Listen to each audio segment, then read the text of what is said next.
In this tutorial, I'll show you a quick and easy way to import SPSS data files into R using the Haven package. I'll be working with RStudio, a program that makes it easier to work with R. I'll leave a link to the RStudio download page in the description. I'll also leave a link to the written version of this tutorial that you can find on our website, easyspss.com. So first, if you don't have it yet, install the Tidyverse packages, which include Haven. You can do this by typing install.packages, open brackets, double quotation marks, Tidyverse, double quotation marks, close brackets, in the RStudio console. Then select the Enter key on your keyboard. It might take the packages a few minutes to load. I'm not showing you this on screen as I've already installed the Tidyverse. Once you've installed the Tidyverse, it's very easy to import your SPSS data files into R. In the top right panel of RStudio, make sure that the Environment tab is selected, then click Import Dataset and select From SPSS ...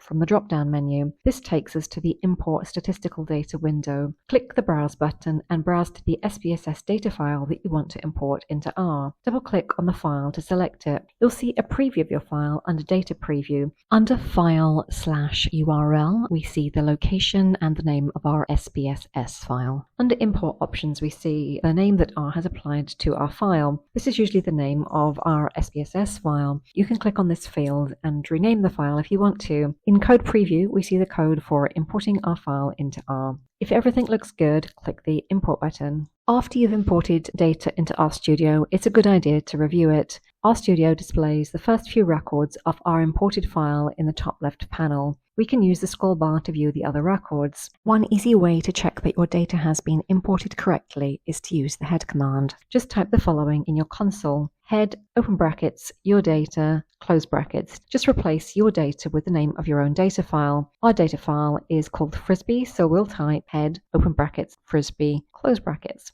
After typing this in the console, select the Enter key on your keyboard. The head command displays the first 6 records of the data file. Our example contains 2 types of data. DBL means numeric variables, and DBL plus LBL means variables that are coded numerically but that are associated with a value label. For example, in our gender variable, 0 represents females and 1 represents males. Under the Environment tab in the top right panel, we see that our data has been imported as a type of data frame called a tibble. This is indicated by TBL_DBF, and this data file contains 50 observations or records of 5 variables. Well, that's it. Now you can analyze your imported data in R. I hope this video was helpful. Don't forget to subscribe to this channel for more tutorials.